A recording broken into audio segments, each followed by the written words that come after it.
تو ہمیں بھی بد دعا قرآن کی لگ رہی ہے، کیونکہ ہمارے گھروں کے اندر قرآن بند ہو چکے ہیں۔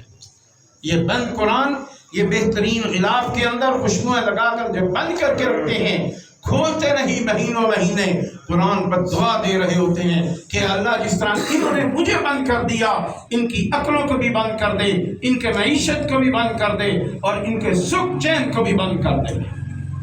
آج ہمارے گھروں میں سکھ چین کہاں نظر آتا؟ یہ قرآن کی بد دعا ہے۔ اور قرآن کی دعا اگر کسی کو لگتی ہے تو قرآن سے محبت لگاتا ہے، تو قرآن کی دعا ایسے لگتی ہے کہ جنت میں جا کر بریک لگتی ہے۔ ایک نہیں، 20 نہیں، ہزاروں واقعہ ہوتے ہیں۔ ایک آدمی تھا بوڑھا، قرآن نہیں پڑھا ہوا تھا، بل قرآن کی محبت تھی، قرآن کی محبت تھی، انتقال ہو گیا۔ قرآن نہیں جانتا قرآن میں کیا لکھا ہے، لفظ کیا ہے، قرآن روزانہ کھولتا تھا۔ انتقال ہوا، دفنا دیا گیا، کسی نے خواب میں دیکھا تو پوچھا کیا بنی تیری؟ کہا مجھے اللہ نے معاف کر دیا اور میں جنت میں چلا گیا۔ کیسے؟ کہا میں اللہ کی کتاب قرآن کریم کو روز کھولتا تھا، بس پڑھتا تھا اس کو، اللہ نے اسی کا کرم کر دیا، بس اس کی برکت سے۔ وہ فوراً اگلے دن ہوئے ان کے گھر پہنچا، پوچھا جا کے، کہا ابا جی روز قرآن کھولتے تھے، یہ ہمیں پتا ہے، مگر ایک دن ایک لفظ ہم نے ان کی زبان سے سنا تھا کہ وہ ہر لائن پر کیا پڑھتے تھے، یا اللہ یہ بھی تو نے جو لکھا ہے سچ لکھا ہے، یہ بھی تو نے جو لکھا ہے سچ لکھا ہے، یہ بھی جو کہا ہے سچ کہا ہے۔ یہی لفظ پورے قرآن کے ایک ایک لفظ پر وہ کہا کرتے تھے۔ قرآن کا نہیں پتا تھا، مگر قرآن کی محبت تھی، سچی محبت تھی، اور سچی محبت جنت میں لے کر پہنچ گئی۔ کیا ہم نہیں قرآن سے ایسی محبت کر سکتے؟ ہم ایسی الفت نہیں اپنے دل میں لا سکتے؟ قرآن کے ساتھ میرا یا آپ کا دل نہیں جڑ سکتا؟ کیا ماں بہن بیٹی کا دل نہیں جڑ سکتا؟ یقیناً ہمیں جڑنا چاہیے۔ جتنا موبائل سے ہمارا دل جڑا ہے، جتنا ڈرامے سے دل جڑا ہے، یا کسی اور لوازمات میں دل جڑ گیا ہے، وہاں سے نکالیں، اس دل کے ایک خانے میں ذرا قرآن کو لے کر تو آئیں، پھر زندگی میں دیکھیں کیسی محبتیں ملتی ہیں، کیسی چاہتیں ملتی ہیں، کیسی الفتیں ملتی ہیں، کیسی عزتیں ملتی ہیں، کیسی مال کی فراوانی آتی ہے کہ آپ مال کو سنبھالتے رہ جاؤ گے، مال کی کمی نہیں آئے گی۔ حضرت عبد الرحمن ابن عوف اس زمانے میں 800-1400 سال قبل اربوں پتی وہ لوگ تھے۔ ہمیں واقعات صحابہ کے سنائے جاتے ہیں کہ غریب تھے، نہیں، حضرت عبد الرحمن ابن عوف کروڑ پتی تھے اس زمانے میں، حضرت عثمان غنی کروڑ پتی تھے، ان کی دولت کا آج بھی کوئی اندازہ نہیں لگا سکتا۔ ایسے نہیں ایک ایک محفل کے اندر اونٹ دے رہے ہیں اللہ کے راستے میں، 3-3 4-4 اونٹ اللہ کے راستے میں، ہزار اشرفی اللہ کے راستے میں دیتے چلے جا رہے تھے۔ کیوں؟ ان کے دل میں جو قرآن آ گیا تھا۔ اب قرآن کہتا تھا میں جہاں ہوں، یا یہ حقیر چیز کہاں سے آ سکتی ہے؟ وہ جتنا اللہ کے راستے میں دیتے اتنا واپس لوٹتا ان کی طرف۔ اور واحد صحابی حضرت عثمان غنی ہے۔ آج بھی سعودی عرب میں چلے جاؤ، مدینہ منورہ میں حضرت عثمان غنی کا اکاؤنٹ آج بھی وہاں پر موجود ہے، جس میں ہزاروں نہیں لاکھوں ریال آج بھی آ رہے ہیں، جا رہے ہیں، اور غرباء کے لیے وہاں دسترخوان لگا ہوتا ہے حضرت عثمان غنی کا آج بھی۔ ماشاءاللہ، سوچے تو صحیح، کیوں کہ قرآن کی محبت تھی۔ ایسے نہیں ان کو جامع القرآن کہا گیا کہ ایک رات کے اندر قرآن پڑھنے والے، اور رات 2 نفلوں کی ایک رکعت کے اندر ایک قرآن پڑھنے والے۔ ان صحابہ میں ان کا نام آتا ہے جنہوں نے ایک رکعت کے اندر ایک قرآن پڑھا، اور پھر ان کے اندر نام آتا ہے ان کا کہ بیت اللہ کے اندر جو کمرہ ہے بیت اللہ جس کے ارد گرد طواف کیا جاتا ہے، حضرت عثمان غنی نے اس کے اندر کھڑے ہو کر ایک قرآن پڑھا۔ قسمت والے وہاں قرآن پڑھ کر چلے گئے۔ اور اسی میں امام اعظم ابو حنیفہ رحمۃ اللہ علیہ کا نام بھی آتا ہے، جس کا نام آج ہمارا ہے۔ ہم ان کی تقلید کرتے ہوئے زندگی بسر کر رہے ہیں، چل رہے ہیں، اللہ صحیح معنوں میں ہمیں ان کی قدردانی کی توفیق نصیب فرما دے اور اللہ ہمارے دلوں میں سچی محبت کو پیدا فرما دے۔ یہ چند باتیں جو کہہ دی اس لیے کہ چلو ہمیں قرآن کے بارے میں کچھ پتہ چلے، مگر ہمیں چاہیے کہ ان راتوں کو قیمتی بنائیں اور زیادہ سے زیادہ عبادات میں آئیں، زیادہ سے زیادہ عبادت کریں، استغفار کریں۔ آخری عشرہ ہے، چند دن باقی ہیں، رمضان گزر جائے گا، کسی کی زندگی سے ہمیشہ کے لیے گزر جائے گا، کسی کے سال کے لیے گزرے گا، آئندہ سال اس کو نصیب ہوگا۔ اللہ ہمارا شمار ان میں کرے، زندگی میں پھر رمضان ہو، پھر ہم اللہ سے معافی مانگنے والے بنے، اللہ کو راضی کرنے والے بنے۔ اللہ مجھے آپ کے عمل کی توفیق عطا فرما دے۔ وآخر دعوانا ان الحمد للہ رب العالمین۔ آمین۔